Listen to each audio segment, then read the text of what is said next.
What's going on? This Thursday, 21st of January 2021. Let's see what's going on the daily candles. Ready to trade the hour one breakout system. It was a better day yesterday. Managed to get 2 hour back that I lost on Tuesday. So still a bit slow out there in the mornings, and then the afternoon's really picking up. The dollar seemed to sell off a bit during the inauguration or just before, but we seem to be back to yesterday's morning levels around the place. Start with the euro. Euro closed again below this 121.35 handle, which has been resistance and support back in December. And since we failed to break out from this 123 handle, we sold off quite a bit. Furthest was down to 120.50. So yeah, 250 pips. So quite a big move so far. We're consolidating, and at the moment we're just currently trading below this 121.35. And we've also found resistance on there from this morning already. So keep an eye on this level. It was support last week. And then we had a big breakout below it, this candle.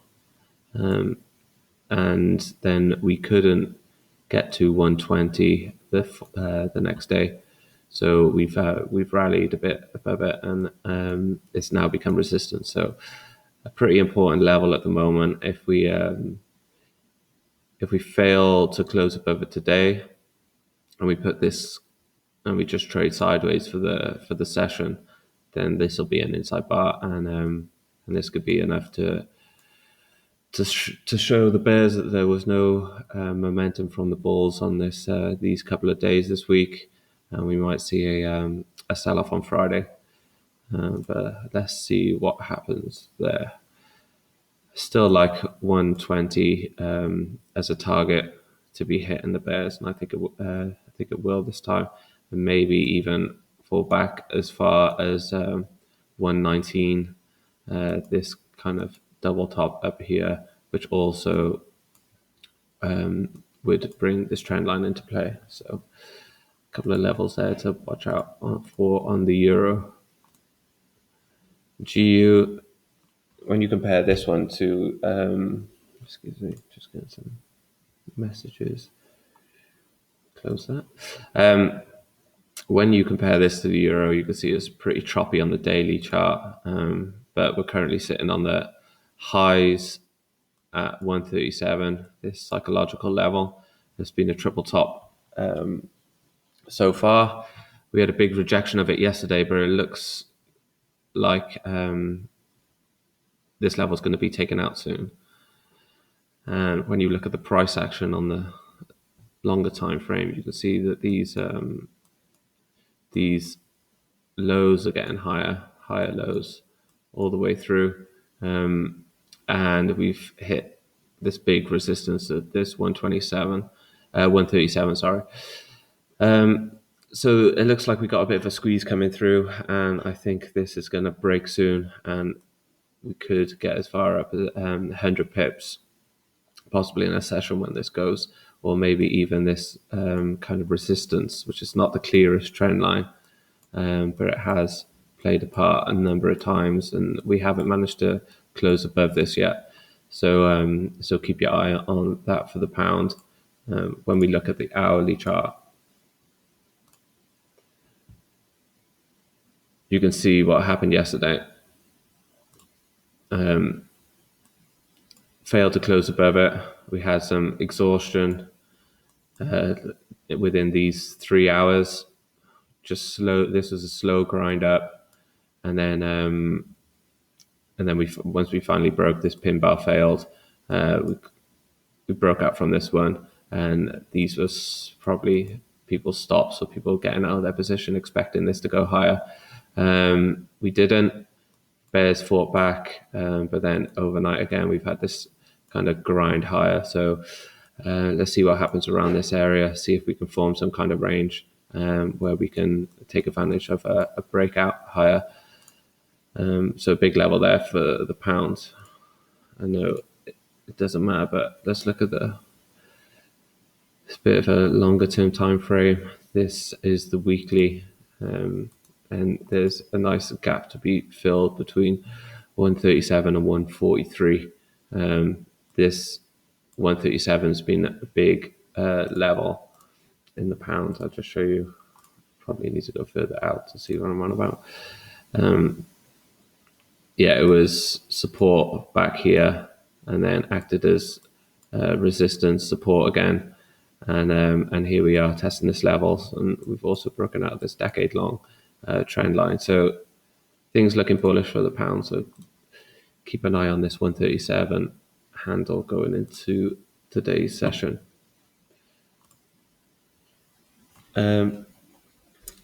UJ is still going sideways, still finding resistance from this channel wedge thing that I've been talking about for forever. It seems like big support broke yesterday around 103.67. That kind of kept the market buoyed for a while, but we've seen a big breakout, and it's also come back and retested it today. So let's see what happens around here, because there is this rally. From the start of this year, January, we've seen this come up 150 pips, putting a nice 2-bar reversal candle right on this channel resistance. So there is a gap to fill, but it is extremely choppy and tough to trade at the moment. UY.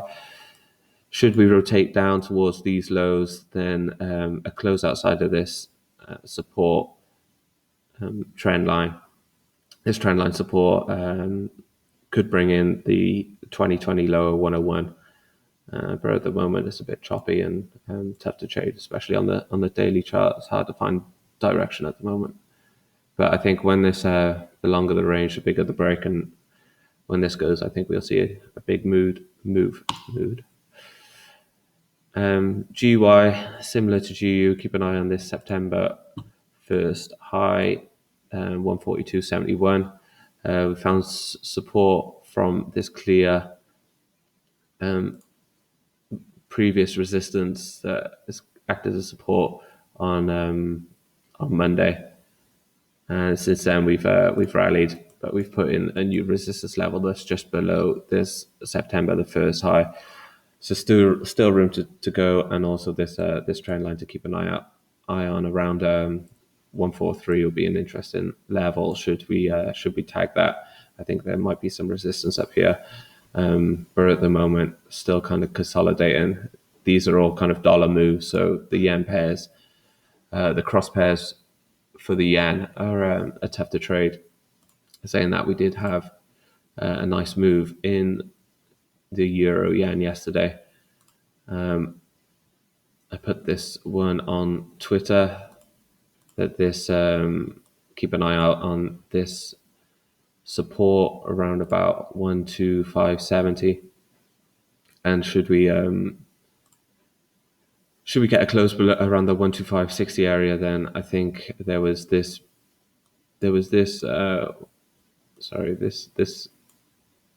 big bullish candle here. There was a big gap there that we could fill should we close below it, and we got that trade, so that was quite nice.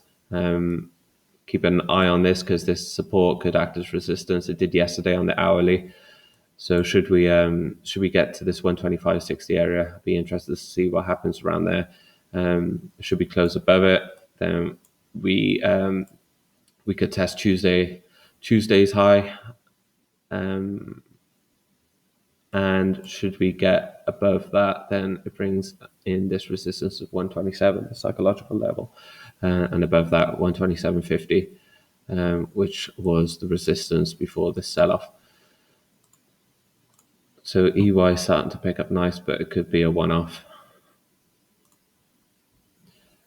AU, not much to talk about. It's pretty choppy yesterday on the hourly. I'll just talk you through a couple of my trades. I reluctantly got short on this candle here, which didn't last very long. It was a loss for me.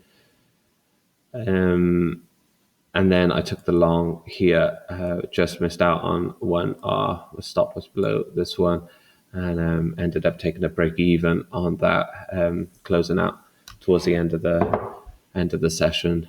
Had I stayed in, it would have worked, but I mean I would have to hold overnight, so it didn't. So yeah, these kind of spikes no good for us trading breakouts. Prefer to see some nice move higher, not so much of a grind. Kind of like this, it'd be the perfect scenario of this break. But yeah, that wasn't to be for AU. I would say for a V-shaped recovery, look for 77, 90, 70, 78 handle to completely reverse this sell-off here. I think that'll be the target for the bulls. And this 77.50 could be the support should we continue the sell-off down to here before the next leg up. Gold had a strange day yesterday. If we look on the daily, this trend channel has been confirmed now. It was actually this high, not this high. That was I originally had something like that drawn up. Not quite like that, but you know what I'm saying. And yeah, since touching this, we sold off quite a bit, and then we put in this nice candle on Monday after trapping some shorts below this kind of weird trend line that's been in the middle of the range has been respected a few times, and we failed to close above that. Fails to close below that, I should say. And also it came into the market rejected this 1817 handle, which has been pretty important level of support and resistance in the past, as you can see here. And since then we've rallied a bit. We've closed above this resistance 1860, this big resistance area, which has also played this part in the past.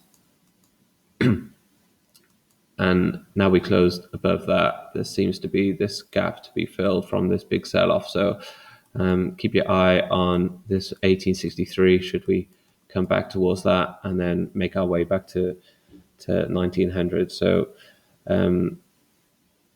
some nice gaps to be filled in gold, and I think traders will have one eye on it, so we could see some volatility in this market today. Anyway, it's close to 8 a.m. I'm going to leave it there. Oh God, man, I'm too tired this morning. Anyway, good luck. See you later.